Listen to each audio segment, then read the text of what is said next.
Hey everyone, John here, Sandhill Shooter. In light of the recent public shootings that have happened over the weekend and all of the stuff that's blown up over the news and social media and some of the discussions that I myself have had online, I just kind of got to get something off my chest. And I kind of want to use a story.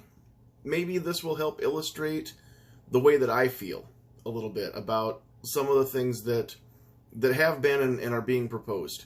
I want to tell you a story about a family, and it doesn't matter who they are. We'll make up a family for right now, and they've got 4 kids, 4 teenage kids. So we don't envy them having 4 teenage kids in the house. Now, 3 of these 4 kids are very compliant. They never talk back to mom or dad. They never go to bed without having their chores done, their homework done, all the house rules. Mom and dad know that these 3 are going to follow the rules. Okay, it's almost like if you've seen the movie The Cat in the Hat, they're like the daughter, okay? Always follow the rules, never get into trouble. Now, one of the 4 is the exact opposite. This is the non-compliant child. And those of you with families, which is probably most of you, I think you know this, or whether you have this in your own family or not, you've seen this, where there's always that kid that just has to test everything, has to push the boundaries, test the rules, right? Break the rules. And so, as these 4 kids are in their teenage years, they're in high school, and they meet people. They decide they're gonna go out, start hanging out with friends, maybe go on dates. But the point is, they're away from the house without mom and dad being there, right? So they have a curfew, and they all follow the curfew. Let's say that mom and dad say be home. It's Saturday night. Be home by 1 o'clock. And so 3 of the 4 kids are home by 1:45. They've got time to spare because they want to make sure that they get home on time for curfew. One of the kids comes rolling in at 2:30. And when mom and dad, who are still up, question the child about it, then that kid just laughs and has no remorse, knew full well that he came in late and didn't care about the rule. And so mom and dad say, okay, well, clearly the 1 o'clock curfew does not work. And so we're going to make a new curfew in the house now. So the next time you guys go out, you all have to be home by 12 o'clock. So there's a little bit of grumbling, but whatever. The next week they go out, they're having fun with their friends. They go to a party after a football game. And 3 of the 4 kids get home between 11:30 and 12 o'clock. They're on time because they follow the rules. And that was the new rule that mom and dad gave them. So they had to be home by midnight. The other one, who breaks the rules, 2:30, came rolling in again. Now he's not only an hour and a half late, now he's 2.5 hours late. And he's drunk. Mom and dad hit the roof, right? Like they blow their tops. They are mad. And so they decide, all right, we can't have this. Clearly, we've got somebody who can't follow the rules.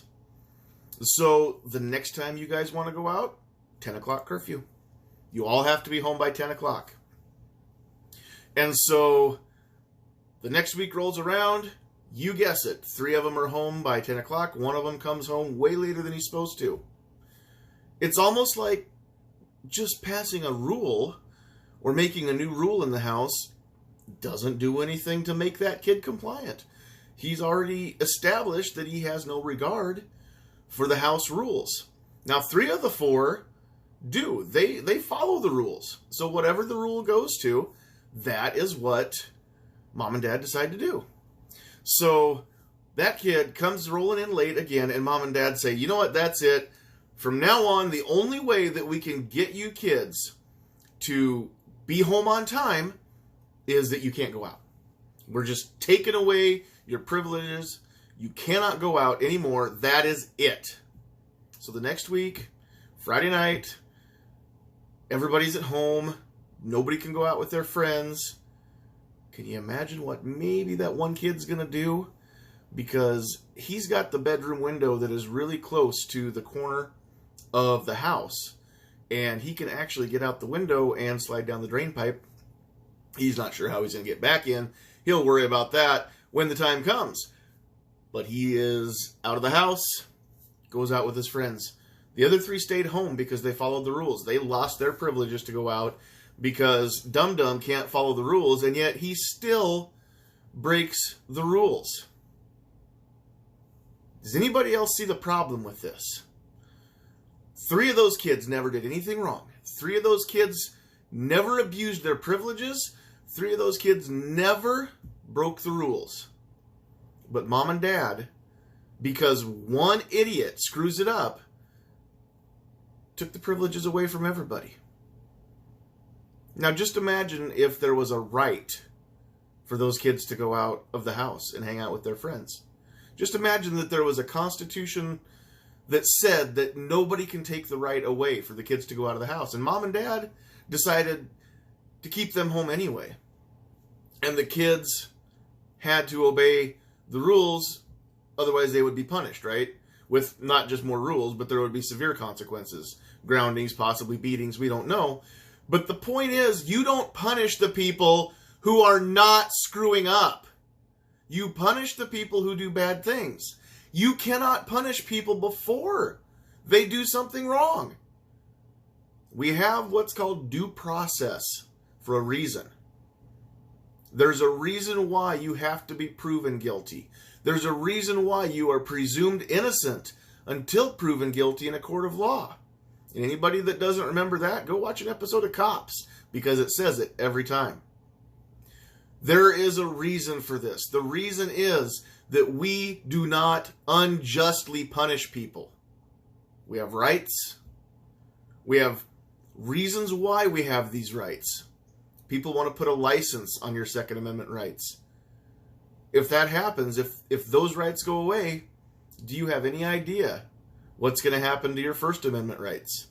Your ability to go to the church that you want. Your ability to say whatever you want against the government. What's going to stop them from throwing you in jail if you don't have a way to defend yourself? What's going to stop them from implementing something worse than TAPS, which is bad enough, but real stop and frisk? Real checkpoints on the highway where they can go through your car for no reason whatsoever. They can just pull people over at random just to see if there's anything going wrong in that vehicle. If they have anything illegal. Anything at all going, you see what I'm saying? These are not things that we can do in a free society. Those are things that only a despotic and a tyrannical government imposes on their people.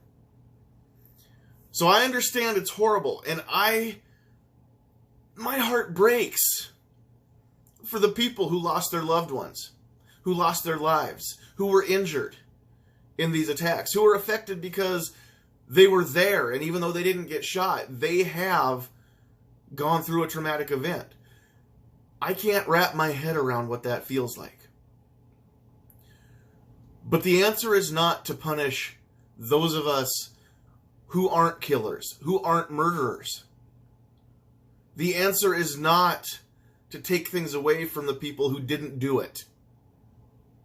So let's figure out not only who did this stuff, but why. And then let's not give them what they want. If they wanted to be famous, then let's not talk about them. If they really were crazy, then let's get them some help. But let's focus on the bad people, not the rest of us. Don't punish the kids who don't break the rules. And don't change the rules and force the other kids to comply to stricter rules when they didn't abuse what they had to begin with. I hope that makes sense. If it did, awesome. Leave me a comment down below. If it didn't, leave me a comment about that and we can discuss it further.